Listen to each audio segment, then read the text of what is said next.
Lo dijo él. A primera hora. Muy bien, 7:18 en la mañana. Gracias a nuestra generosa audiencia que comparte este espacio de noticias y vamos a continuar con la ronda de entrevistas correspondiente a la jornada del día de hoy. Será noticia entre hoy y mañana la visita acá al Ecuador del secretario de Estado de los Estados Unidos, Marco Rubio, quien ahora mismo está en México, su primera parada. Luego vendrá acá al Ecuador y hay expectativa por los temas, la temática que manejará en este diálogo que sostendrá el día de mañana con el presidente Daniel Noboa. ¿Qué significa aquello? Le queremos preguntar a Lorena Villavicencio. Ella es analista en temas de seguridad, en temas también internacionales y está conectada con nosotros vía telemática. Lorena, bienvenida. Le saludamos mi compañera Andrea Orbe y quien le habla Fabricio Vela. Buenos días. Muy buenos días, Andrea y Fabricio. Muchísimas gracias por el espacio y también un saludo a la audiencia que nos acompaña el día de hoy. A usted por la gentileza de conectarse. Bueno, quiero partir primero de un criterio suyo general. ¿Qué implicaciones tiene la visita del secretario de Estado de los Estados Unidos al Ecuador en el contexto geopolítico y también de las relaciones bilaterales entre Washington y Quito? Así es, Fabricio, pues para entender y un poco analizar qué implica la visita de Marco Rubio, también debemos centrarnos primero en quién es Marco Rubio para los Estados Unidos en cuanto a la administración de los Estados Unidos. Primero, bueno, Marco Rubio es el cuarto en sucesión en el caso de que el presidente de los Estados Unidos falleciera o renunciara. Él es el asesor más alto para el presidente en materia de política exterior y relaciones internacionales y obviamente a través, si bien el presidente de los Estados Unidos determina la política exterior, es el secretario el que le ejecuta a través del Departamento de Estado y el Servicio Exterior de los Estados Unidos. Sin embargo, hay que tomar en consideración ciertas de las funciones que tiene actualmente el secretario Rubio, ¿no? Más allá de su asesoramiento en temas de política exterior, también asesora al presidente para los nombramientos de embajadores, ministros, cónsules y otros cargos diplomáticos de la representación de Estados Unidos. Asesora al presidente en lo que es la aceptación, la revocación y destitución de representantes de gobiernos extranjeros en los Estados Unidos. Conduce las negociaciones y establece el marco de negociación para diferentes tratados. Y garantiza la protección del gobierno de los Estados Unidos hacia los ciudadanos, hacia las propiedades y hacia los intereses de los Estados Unidos en el extranjero.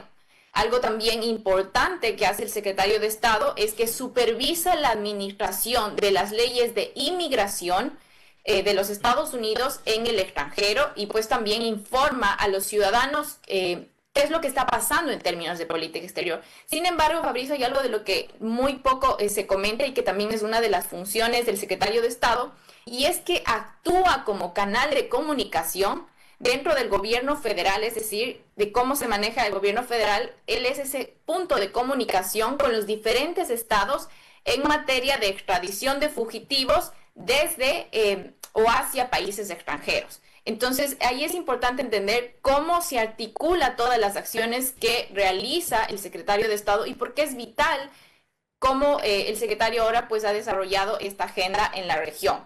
También hay que considerar que la visita de Marco Rubio es parte de una estrategia del gobierno americano que viene desde la propia campaña del presidente Trump. Cuando él estuvo en su proceso de campaña, definió ejes puntuales sobre los que se iba a trabajar. El tema del combate al narcotráfico fue el primer eje que lo había manifestado y lo ha hecho a través de la designación de los carteles como organizaciones terroristas. Habló también de una política dura en tema de migración y de deportaciones. El presidente Trump también durante su campaña manifestó el incremento de aranceles y la protección de la economía nacional y pues incluso mencionó el frenar el ascenso de China en la región. Entonces, la visita de Marco Rubio no solamente es un gesto diplomático, sino es parte de una estrategia más amplia de los Estados Unidos para fortalecer su presencia en la región y contrarrestar las amenazas que consideran estratégicas. Marco Rubio llega con una agenda clara y lo ha dicho, desmantelar los cárteles, detener el tráfico del fentanilo, frenar la inmigración ilegal y reducir el déficit comercial. Esto para Estados Unidos es un eslabón vital en el control regional. Ahora, ¿qué expectativas debería tener el Ecuador respecto de lo que ocurre también aquí y de este escenario particular que tenemos ahora mismo con Estados Unidos. En primera instancia, la canciller Gabriela Sommerfeld ya ha confirmado que se ha hablado sobre recibir a 300 deportados desde Estados Unidos al Ecuador al año.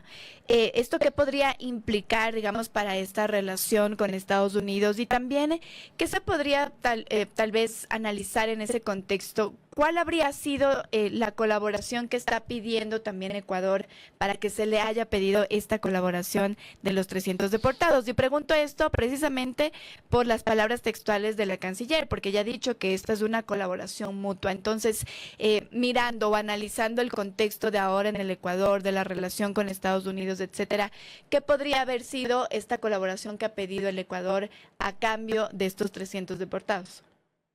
Pues gracias, Andrea. Efectivamente, en este proceso de manejo de la política exterior debemos recordar que un factor determinante es la capacidad de negociación y cuáles son las alternativas al mejor acuerdo negociado.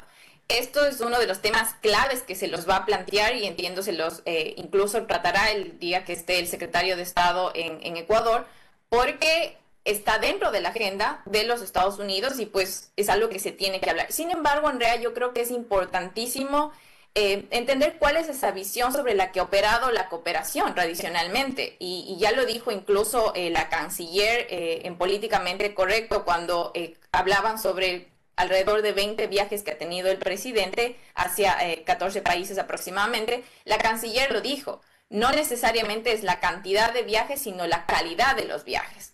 Entonces, en ese sentido también hay que analizar, y el Ecuador es el momento en el que tiene que tener una postura clara y definir cómo va a negociar y cuáles van a ser sus líneas rojas. ¿A qué me refiero con esto? ¿Cuáles son los espacios en los cuales el Ecuador no puede pasar, no puede ir más allá de sus capacidades porque ya internamente tiene que cumplir con ciertos aspectos? En este sentido, solo por darles, por ejemplo, algo muy puntual que nosotros hemos tenido en cooperación con los Estados Unidos. Esto viene de larga data, incluso desde finales de los 70 siempre hemos estado buscando generar esta lucha contra el narcotráfico, ¿no? Y fortalecer todo lo que permita luchar contra sustancias catalogadas a fiscalización. Por ejemplo, para el 84 se creó la Dirección Nacional Antinarcóticos, luego tuvimos el Grupo Especial Antinarcóticos del GEMA y otros más.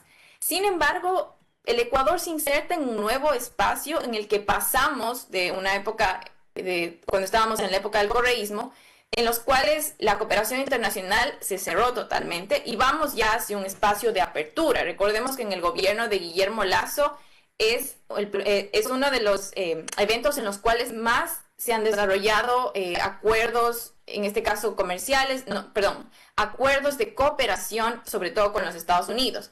En un estudio realizado con colegas, nosotros pudimos determinar que entre 2020 y 2024, el Ecuador ha firmado aproximadamente 78 instrumentos de cooperación internacional en materia de seguridad y defensa. El 53.13% de estos fue a través del Ministerio del Interior y el 44.87% fue por el Ministerio de Defensa, de los cuales en su total el 30% de estos fueron con los Estados Unidos en el periodo del 2020 al 2024. Entonces ahí viene la pregunta, Andrea, y se relaciona un poco con este espacio de qué vamos a negociar, qué es lo que tiene que hacer el Ecuador y cuáles tienen que ser las prioridades, ¿no? En este caso sería optimizar lo existente. La cooperación no solamente se reduce al equipamiento, como ya lo dijo la propia canciller, no solamente es cantidad, sino calidad, pero también implica un ejercicio para el Estado en decir qué es lo que tengo, de todo lo que he firmado, de todo lo que ya he acordado. ¿Cuánto de eso realmente genera un impacto y cuáles son las prioridades que tiene el país, ¿no? Como yo lo había dicho, incluso la canciller manifestó que existe la apertura por parte de Arabia Saudita de cooperar en los temas de ciberseguridad, lo cual es vital porque estamos buscando abrirnos a esos diferentes espacios de cooperación. Pero el gobierno tiene que pensar en una estrategia de cooperación a largo plazo. Si yo voy a recibir equipamiento, si voy a recibir capacidades, bueno, ese equipamiento necesita un tiempo de mantenimiento para que sea sostenible en el tiempo. ¿Cuál es el grado de obsolescencia tecnológica de lo que yo estoy recibiendo? No solamente es recibir por recibir. cómo realmente nosotros estamos analizando lo que estamos teniendo y evaluando esa cooperación. Yo puedo tener muchas fuentes, muchos espacios, todos me pueden generar diferentes insumos, pero realmente eso me hace operativo. Es una pregunta interesante. Incluso al momento de definir la cooperación, es necesario que vayamos más allá de los cuadros técnicos, negociadores y de las visiones políticas. Y el gobierno ya lo ha hecho ayer con, en este caso, la reunión que tuvieron con los alcaldes de Quito, Guayaquil y Cuenca. Entonces sí, es importante que todos rememos en ese espacio de la cooperación, en ese espacio de la lucha al crimen organizado, pero recordemos que en todo ese contexto no todos los GATS, no todos tenemos los mismos remos, porque hay diferentes condiciones. No es lo mismo la condición de seguridad que tiene Cuenca a la que tiene quizás Manta. Entonces hay que centrar el análisis desde ese concepto y entiendo yo que el gobierno lo deberá plantear, porque esta es la oportunidad en la que tienen para sentarse y negociar realmente qué es lo que se va a hacer con la cooperación internacional de manera específica bilateral con los Estados Unidos. ¿Qué debería esperar Ecuador respecto precisamente de estos acuerdos o del fortalecimiento que tendría que tener el Ecuador? Y esto lo pregunto porque en el contexto, digamos, que hemos tenido en los últimos días, en donde Estados Unidos elimina a alrededor de 11 narcotraficantes, es lo que ha dicho Washington, en este ataque a una embarcación en el Caribe. Y, digamos, en ese contexto y tras las varias declaraciones que apuntan a que se separe, digamos, de esta salida de la cocaína desde Venezuela hacia el Caribe. Hay analistas, por ejemplo, uno de ellos, quien habló para Diario Expreso, Joaquín Hernández, que dice que si se logra ese objetivo de bloquear la salida de cocaína desde Venezuela hacia el Caribe, los cárteles van a buscar otras vías y en esas vías encontrarán precisamente a la Amazonía y al Ecuador, lo que podría ser también peligroso para nuestro país. En ese sentido, reitero la pregunta, ¿qué expectativas debería tener ahora mismo con esta visita el Ecuador para fortalecer incluso estos lugares que se pueden ver afectados tras, digamos, la ofensiva que ha recibido Venezuela de parte de Estados Unidos? Pues en ese contexto, la expectativa y lo que Ecuador tiene que reforzar y demostrarlo y conversarlo ante el secretario de Estado es visualizar cuál es la importancia de Ecuador en el tablero geopolítico y estratégico, porque Ecuador está en una situación, por así decirlo, privilegiada, no solamente a nivel geográfico, y eso ha hecho que el Ecuador sea un país de tránsito para todo lo que es el tema del narcotráfico. Entonces, Ecuador tiene que manifestar esta preocupación al secretario de Estado y decirle por qué somos importantes, por qué nuestra posición en el Pacífico nos hace que seamos un país vital para que los Estados Unidos pueda contrarrestar no solamente la amenaza del crimen organizado, sino también pueda llevar la consecución de sus intereses estratégicos. Esta parte que usted dice, Lorena, si me permite, termina siendo, le pregunto, lo de fondo realmente, más allá de que tal vez para Estados Unidos también Ecuador puede ser considerado políticamente estratégico por la posición ideológica del gobierno versus lo que está pasando con Venezuela. Recordemos que el gobierno ecuatoriano no ha reconocido a Maduro como el presidente legítimo de ese país. Así es, y no solamente, como usted lo menciona, Fabricio, un tema político, sino también geográfico. Independientemente de las visiones, pues Ecuador representa en sí es un país que tiene una posición privilegiada y eso tiene que ser cuidado, tiene que ser entendido también por parte de la visión norteamericana de cómo nosotros aportamos a la seguridad de la región. En cuanto a lo que es el reconocimiento, pues es evidente que en eso se comparte lo que menciona el presidente de Ecuador en relación a también lo que menciona el presidente de los Estados Unidos, de no reconocer un régimen que no es democrático, que no ha seguido ese proceso democrático y por eso pues Ecuador se sigue manteniendo en esa línea, lo ha hecho a través de la declaración del Cartel de los Soles como una organización terrorista. Entonces, en ese mismo marco de todos estos espacios de visión política, el Ecuador tiene que centrarse en fortalecer el porqué de su visión estratégica, porqué del interés de un país tan pequeño.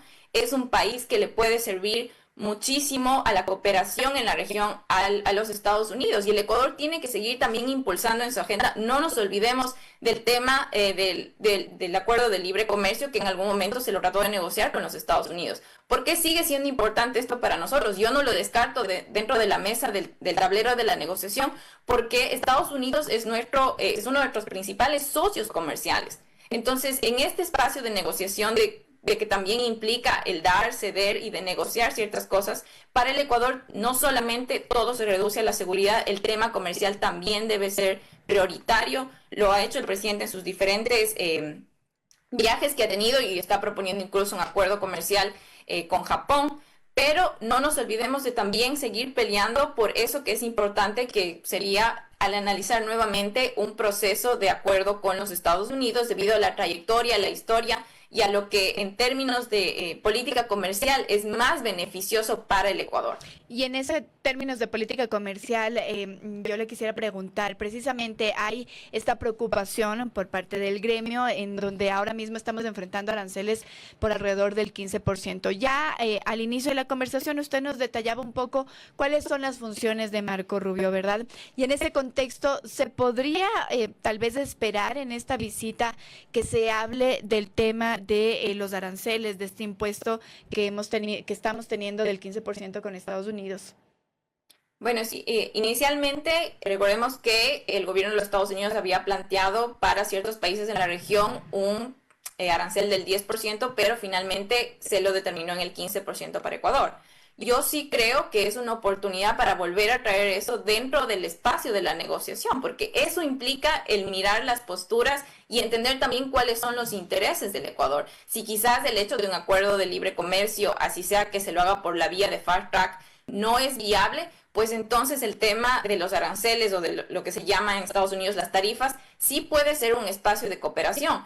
Analicemos también, por ejemplo, en el caso de México, el gobierno de los Estados Unidos ha realizado ciertos procesos de negociación con México para el tema de los aranceles. Entonces, ¿por qué no el Ecuador insertarse también en eso? Yo no creo que sea algo que ya está dado y que es firme. Siempre se puede abrir esa apertura a negociar, porque hay la apertura de Ecuador de también recibir algo. Entonces, ¿qué también el Ecuador va a dar? Es importante. Yo no lo veo como un tema de que el 15% de los aranceles es un tema cerrado, considerando, como mencionó Andrea, cuál es el rol del secretario Rubio, cómo él entiende la región, no solamente al tener orígenes. O sea, ¿usted cree que eso sí es negociable entonces? Que, digamos, Ecuador podría obtener un rédito de una reducción de esos aranceles. Sí, yo considero que es un tema negociable. ¿Por qué? No solamente por la posición estratégica que tiene Ecuador en el Pacífico, sino también por el escenario que vive Ecuador en relación a otros países. No es lo mismo el que tiene Colombia, no es lo mismo el que tiene Perú. Entonces hay que considerar esto en el espacio de la negociación, que el Ecuador está desbordado por el crimen organizado y necesita un alivio, al menos en el ámbito económico. Sí se lo podría por eso hacer, yo no entonces, lo descartaría. Sí se le podría hacer entonces con Marco Rubio, es decir, él sería la persona indicada, si se quiere, para poner también este tema sobre la mesa. Así es, específicamente recordemos que dentro de las funciones del secretario de Estado, él tiene asesorar y determinar espacios en los tratados vinculados a los temas de comercio. Entonces, no es que estamos yéndonos más allá de las funciones, porque Marco Rubio puede hacerlo, puede asesorar, puede dar ese lineamiento al presidente para que, analizando la condición que vive el Ecuador, no solamente por su tamaño, pero por la situación en la que está viviendo, no puede ser considerado al mismo nivel de otros países que tienen productos internos brutos diferentes y que no están viviendo la condición que actualmente tiene Ecuador. Oiga, Lorena, ¿cómo hacer para que, obviamente, más allá de su análisis, cualquier tipo de entendimiento, de acuerdo, de compromiso que asume Ecuador con Estados Unidos no sea considerado como, y lo pongo entre comillas, entreguismo? Porque esa es una palabra que se utiliza mucho. ¿Cómo separar el tema de soberanía y que no se entienda como entreguismo, Lorena? Bueno, yo creo que no se puede hablar de entreguismo porque la política exterior del Ecuador ha sido muy abierta y esa apertura se lo ha dado no solamente con negociar o plantear algo con los Estados Unidos. Lo hemos visto en todos los espacios que ha planteado el gobierno del Ecuador, lo planteó en un momento con Canadá en el tema minero, lo está planteando con Arabia Saudita en el tema de ciberseguridad, ha tenido una agenda muy amplia en ciertos países de Europa, entonces no es entreguismo. ¿Por qué? Porque la cooperación, yo creería, Fabricio, que se lo entiende como entreguismo porque pensamos que la cooperación militar se reduce a bases militares o se reduce la cooperación internacional al tema de equipamiento. Pero la cooperación internacional tiene otras aristas. Tiene los temas de desarrollo, de asistencia humanitaria, tiene los temas de apoyos público-privados. Entonces, ese es el problema de por qué a veces la narrativa habla de eso, un entreguismo. No.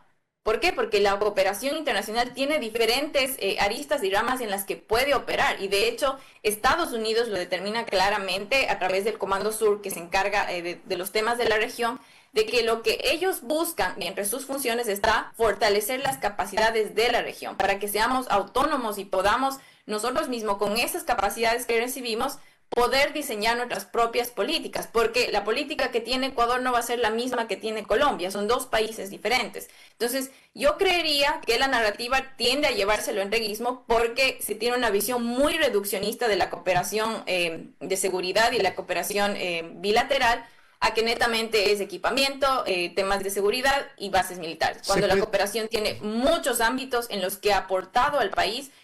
Solo por darles un ejemplo, ustedes recuerdan, en julio nosotros tuvimos la visita del buque hospital del Comando Sur, que ayudó alrededor de 8.000 ecuatorianos con atención médica gratuita. Eso yo no considero que sea un entreguismo.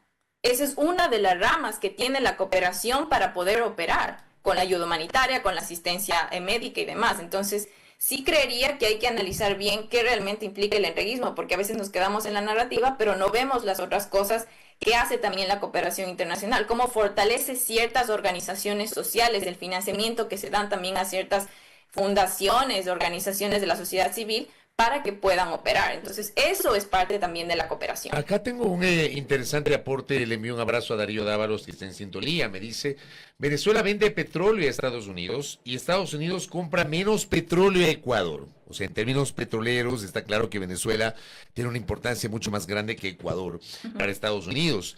Dice Darío, esto podría cambiar con una redefinición de la estrategia de comercialización ecuatoriana.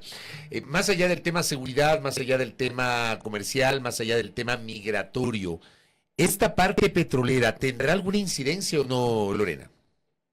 Yo no considero que tiene una incidencia tan marcada porque en términos de producción y desarrollo de la industria petrolera, pues hay una gran diferencia entre Ecuador y Venezuela. Además, considerando el portafolio de lo que ya tiene Ecuador, nuestra fortaleza, al ser, bueno, somos países primarios exportadores, pero nuestra fortaleza con Estados Unidos es a través de productos no petroleros.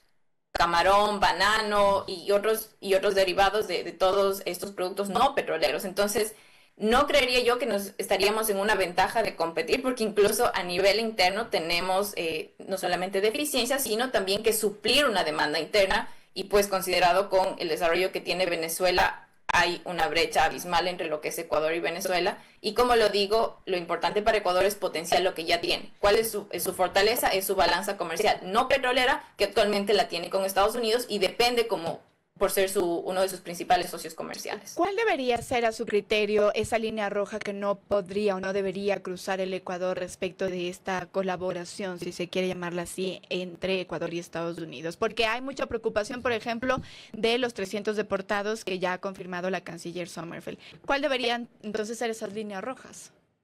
Bueno, pues esas líneas rojas es realmente tener un ejercicio sincero de qué es lo que yo puedo cumplir o no puedo cumplir como Estado.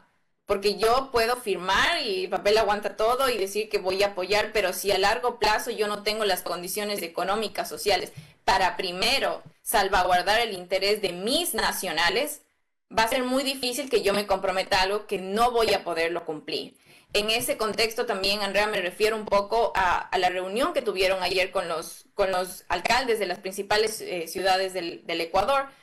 En eso va la determinación de líneas rojas. Porque para que el Ecuador se siente a negociar y busque la cooperación, pues tiene que saber internamente cómo están sus GATS, cómo está su territorio, cómo está su ordenamiento y desarrollo territorial, para decir, bueno, tengo la capacidad de recibir algo, de recibir a alguien, si es que yo internamente no puedo cubrir eso. Entonces ahí viene esta especie de, creería yo, de ejercicio que tiene que hacer el Ecuador y sincerarse y, bueno, pues manifestar al secretario de Estado, esta es la realidad de Ecuador, hasta aquí yo puedo cumplir, hasta aquí puedo dar ese seguimiento. Y es algo también importante dentro de la cooperación, más allá de la firma, de los acuerdos, de los memorandos de entendimiento, es importante que digamos, cómo vamos a evaluar esa cooperación. Lo habíamos visto en más de 78 instrumentos que tenemos suscritos en materia de seguridad y defensa. No hay mecanismos de seguimiento a esto. Cómo se manejan los fondos para la cooperación. A veces hay un extractivismo y todo se lleva la cooperación al tema de equipamiento, cuando hay otros espacios que también necesitan de cooperación en financiamiento y transferencia de capacidades para realmente enfrentar el crimen organizado. En este contexto, las líneas rojas del Ecuador tienen que basarse en las necesidades. Por ejemplo, si en un cantón específico yo pido cooperación, quizás no necesito para ese cantón equipamiento para la policía que va a estar en esa área, pero sí necesito cooperación quizás para mejorar las condiciones del centro de rehabilitación de ese cantón.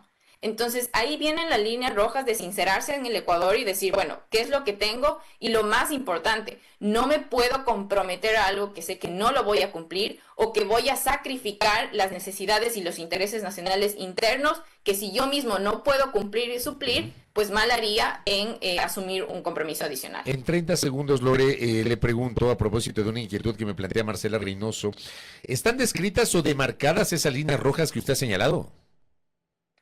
Entendería que el gobierno, para tener la reunión con el secretario Rubio, ha desarrollado este ejercicio, porque no puedes sentarte a negociar si no tienes claro hasta dónde pueden estrecharse las capacidades o hasta dónde podemos ceder o no ceder.